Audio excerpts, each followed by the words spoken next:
के शुरुआत में हमें कुछ टेक्स्ट के जरिए बताया जाता है कि बीते 30 सालों से सरकार का एक प्रोजेक्ट चल रहा है जिसमें दुनिया के सबसे आधुनिक रेडियो और टेलीस्कोप एलियन सभ्यता की खोज में लगे हुए हैं। और इस प्रोजेक्ट का नाम सेती यानी कि search for extra terrestrial intelligence है, जिसके बाद हमें यूएस गवर्नमेंट की लेबोरेटरी दिखाई जाती है जहाँ पर हम एक 12 साल की लड़की को देखते हैं जो एक ग्लास चेम्बर में होती है। वहीं थोड़ी ही दूर पर एक साइंटिस्ट नेम फिच खड़ा होता है और तभी दो आदमी उस लड़की के चेम्बर की तरफ साइनाइड जहर का सिलेंडर्स लेकर आते हैं और उन सिलेंडर्स को उस चेम्बर से जोड़ देते हैं जिससे चेम्बर में जहरीली गैस भरने लगती है। इधर फिश दूर खड़ा ये सब देख रहा होता है जो सॉरी कहकर रोने लगता है, जबकि चेम्बर के अंदर मौजूद लड़की उसे वहाँ से बाहर निकालने की विनती करती है लेकिन कोई उसकी मदद को आगे नहीं आता।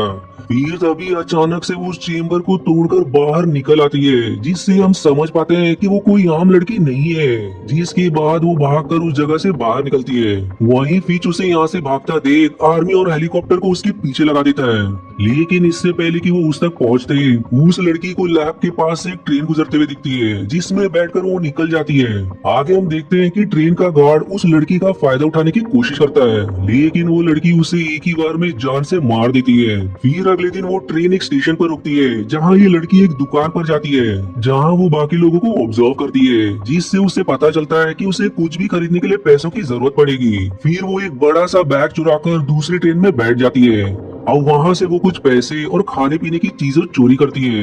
इस तरफ हम फिच को पहली ट्रेन के गार्ड की लाश के पास देखते हैं जिससे वो समझ जाता है कि इसे उस लड़की ने ही मारा है, जो देखकर वो एक टीम बनाने का फैसला करता है जो उस लड़की को ढूंढकर उसे खत्म कर सके। जिसके बाद हम स्टीफन, लॉरा, प्रेस्टन और डैन को सरकारी लैब में देखते हैं जहाँ स्टीफन एक एंथ्रोपोलॉजिस्ट, लॉरा एक बायोलॉजिस्ट, प्रेस्टन एक कॉन्ट्रैक्ट किलर और डैन एम्पाथ होता है।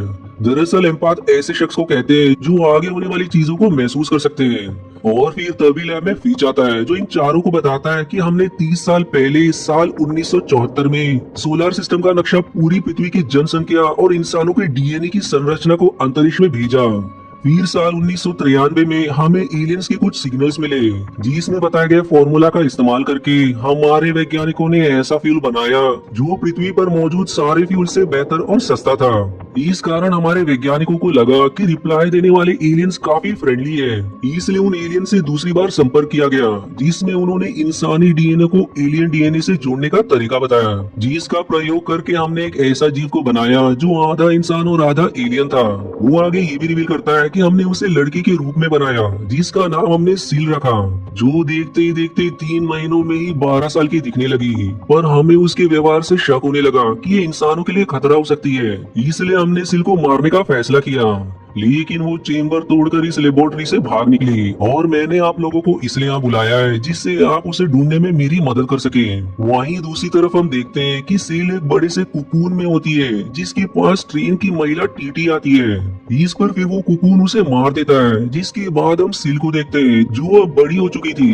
इधर फिच और बाकी लोगों को जब इस बात का पता चलता है तो वो उस ट्रेन में जाते हैं। अब वहाँ लॉरा कुकून को देखकर बताती है कि अब तक सील जवान हो चुकी होगी। तब डैन बताता है कि सील के अंदर कोई इमोशन नहीं है, इसलिए वो किसी की जान लेने से पीछे नहीं हटेगी। फिर अगले सीन में हम सील को शहर में घूमते हुए देखते हैं जहाँ वो एक दुकान से कुछ कपड़े खरीदती है। वहीं इस तरफ फिच भी ट्रेन की लोकेशन से समझ जाता है कि सील इस समय लॉस एंजलिस शहर में होगी, इसलिए वो भी अपनी टीम को लेकर लॉस एंजलिस पहुंच जाता है।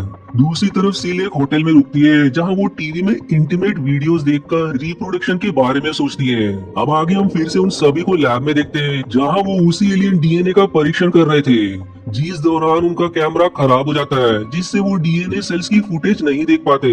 तब लॉरा और प्रेस्टन उस चेम्बर में जाते हैं जहाँ एक छोटे चेम्बर में उस एलियन डीएनए का सेल को रखा गया था और वहाँ जाकर वो नया कैमरा लगाते हैं और तभी डैन को एहसास होता है कि कुछ गड़बड़ होने वाली है, इसलिए वो ये बात फिच को तुरंत बताती है।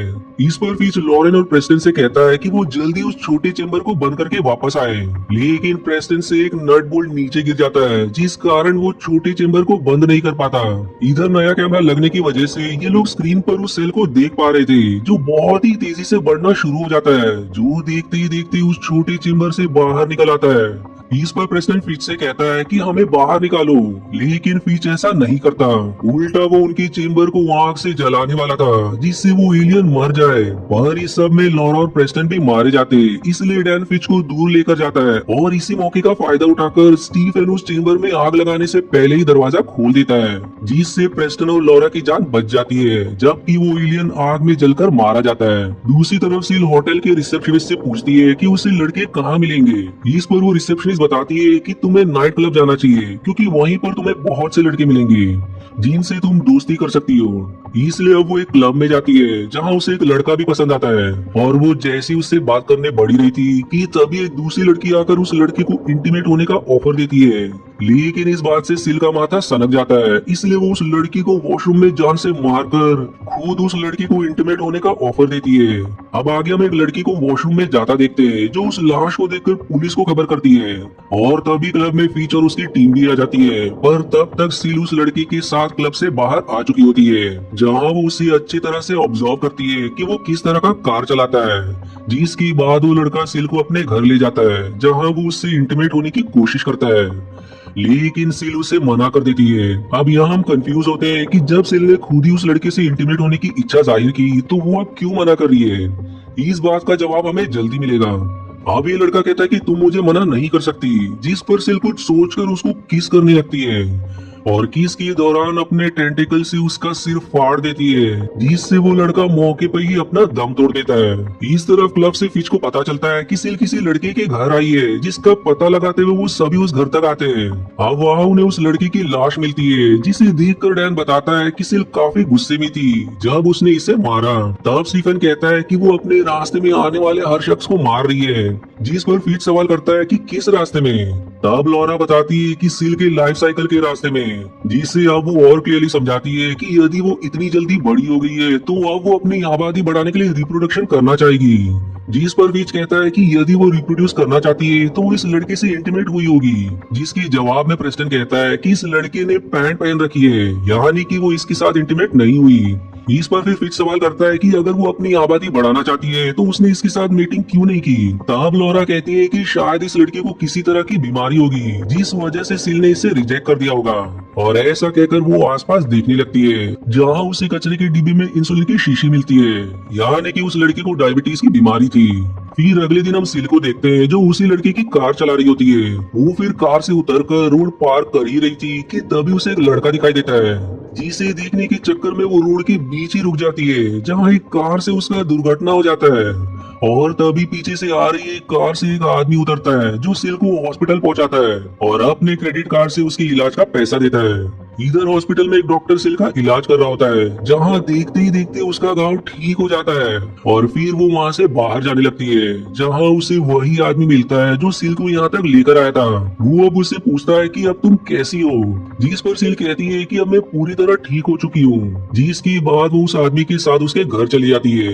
दूसरी तरफ फिच और उसकी टीम दुर्घटना वाली साइड से होते हुए हॉस्पिटल तक पहुंच जाते हैं, जहां डॉक्टर की बातों से उन्हें यकीन हो जाता है कि सिल यहाँ आई थी, और तभी उन्हें पता चलता है कि वो एक आदमी के साथ यहाँ से जा चुकी है। इस पर फिच रिसेप्शन से उस आदमी के क्रेडिट कार्ड का डिटेल लेकर उसके घर का पता लगवाता है, जिसके बाद ये सभी उसके घर की ओर निकल पड़ते हैं। वहीं सिल उस आदमी के साथ पूल में इंटीमेट होने ही वाली थी कि तब तक फिच की टीम उस घर तक पहुंच जाती है, जिसका पता चलते ही सिल उस आदमी को पूल में ही मारकर वहां से भाग निकलती है। अब आगे हम सिल को एक कमरे में देखते हैं जहाँ उसने एक लड़की को बांध रखा था। फिर वो उसके सामने अपना अंगूठा काटती है, जिसके बाद वो उस लड़की का भी अंगूठा काट देती है। अब वो पेट्रोल पंप जाकर ढेर सारा पेट्रोल इकट्ठा करती है। वहीं इस तरफ फिच और उसकी टीम एक क्लब में जाते हैं, क्योंकि उन्हें यकीन था कि सिल लड़कों की तलाश में क्लब जरूर आएगी। वहाँ बाकी लोग क्लब के अंदर होते हैं, जबकि डैन बाहर ही रहता है, और तभी उसके सामने सील आती है, जिसे देखकर उसे एहसास हो जाता है कि हम जिसकी तलाश कर रहे हैं ये वही लड़की है। इसलिए वो आवाज देकर सबको बुलाती है, जिस पर सील वहाँ से अपनी कार में भाग निकलती है, जिसके बाद बाकी लोग उसकी कार का पीछा करते हैं, और फिच हेलीकॉप्टर को भी सिल की कार के पीछे लगा देता है। इधर सिल की कार में हम उस लड़की को देखते हैं जो पेट्रोल में भीगी हुई थी, जो देखकर हम समझ जाते हैं कि सिल ने कोई प्लान बनाया है, जो प्लान हमें जल्दी पता चलेगा। वहीं हम सिल की कार के पीछे लॉरा और प्रेस्टन की कार को देखते हैं, जिनसे बचने के चक्कर में सिल की कार नीचे खाई की तरफ जाने लगती है, और इससे पहले की कार की टक्कर होती सील दरवाजा खोलकर बाहर कूद जाती है, जबकि कार आगे बढ़ते हुए इलेक्ट्रिक लाइन के बॉक्स से टकरा जाती है, जिससे एक जोर का धमाका होता है। और तभी हेलीकॉप्टर भी रॉकेट फायर करता है, जिससे एक और विशाल धमाका होता है। अब इस घटना के बाद सील अपने बालों को काटकर उसमें कलर लगा लेती है, जिससे फिच या उसकी टीम सील को पहचान न पाए। और वहीं कार के पास से फिच की टीम को सील का अंगूठा मिलता है, जिससे उन्हें ये लगता है कि दुर्घटना के दौरान सील का हाथ कार के दरवाजे में फंस गया होगा, जिससे अब ये सभी बेफिक्र होकर पार्टी कर रहे होते हैं। जिस दौरान लॉरा अपने कमरे में जाने के लिए निकलती है। अब वो कमरे में जाने से पहले वॉशरूम जाती है, जहां उसे सील मिलती है, लेकिन उसका हुलिया पूरी तरह से बदला हुआ था, जिस कारण लॉरन उसे नहीं पहचान पाती। तब से लॉरा से उसका परफ्यूम मांगकर खुद लगा लेती है। दरअसल वो ऐसा इसलिए कर रही थी जिससे वो प्रेस्टन को इम्प्रेस करके उसके साथ इंटीमेट हो सके। इधर डैन प्रेस्टन से कहता है कि तुम्हें लॉरा से मिलना चाहिए, जो सुनकर प्रेस्टन लॉरा के कमरे में जाता है, जहां वो दोनों एक दूसरे को किस करने लगते हैं। और तभी उनके कमरे के बाहर सील भी आ जाती है, जो समझ जाती है कि प्रेस्टन लॉरा के साथ है। इसके बाद वो होटल के एक कर्मचारी को मारकर उससे मास्टर की ले लेती है, जिससे वो लॉरा के बगल वाले कमरे का दरवाजा खोलकर उसमें चली जाती है। अब इससे पहले कि वो दीवार तोड़कर लॉरा को मार सके, वहाँ स्टीफन आ जाता है, क्योंकि ये उसी का कमरा होता है। स्टीफन दरअसल सिल को नहीं पहचान पाता और तब सिल स्टीफन से ही इंटीमेट होने लगती है। फिर इस तरफ हम डैन को देखते हैं, जिसे महसूस हो रहा था कि कुछ तो गड़बड़ है, और वो आखिरकार स्टीफन के कमरे के बाहर तक आ जाता है, जहाँ पहुंचकर वो समझ जाता है कि अंदर सील मौजूद है। इसलिए वो लॉरा का दरवाजा नॉक करके प्रेस्टन को बुलाता है, जिसके बाद वो प्रेस्टन और लॉरा को बताता है कि बगल वाले कमरे में सील मौजूद है, जिस पर प्रेस्टन हैरान होता है कि वो तो मर चुकी है। लेकिन डैन अपनी बात पर जोर देते हुए कि मुझे पूरा यकीन है कि ये सील ही है। वहीं बगल वाले कमरे में स्टीफन और सिल इंटीमेट हो चुके होते हैं। तब सिल खुश होते हुए कहती है कि मेरे अंदर एक जीवन पनप रहा है, जिस पर स्टीफन कहता है कि इतनी जल्दी बच्चे नहीं होते। इस पर सिल स्टीफन का हाथ अपने पेट पर रखवाती है, जो महसूस करके स्टीफन समझ जाता है कि उसका आखिरी समय आ गया है, क्योंकि ये कोई और नहीं सील ही है। इस तरफ डैन की बात मानकर प्रेस्टन फिच को बुला लेता है, जिसके बाद वो उस कमरे का दरवाजा तोड़कर अंदर आ जाता है। और इसी के साथ वो देखता है कि सील अपने एलियन रूप में उस कमरे से निकलकर भाग रही है, और कमरे के अंदर उन्हें स्टीफन की लाश मिलती है। अब वो लोग सील का पीछा करते हुए सुअर में पहुंच जाते हैं, जहां से होते हुए वो अंडरग्राउंड टनल में आ जाते हैं। अब वहाँ ढेर सारा पानी भरा होता है, और तभी पानी से सील बाहर आती है और अपने साथ फिच को खींचकर पानी में ले जाती है, जिसके बाद हम पानी में फिच की लाश को तैरता हुआ देखते हैं। फिर डैन, प्रेस्टन और लॉरा सील की तलाश में लग जाते हैं, जबकि सील तब तक एक बच्चे को जन्म दे देती है।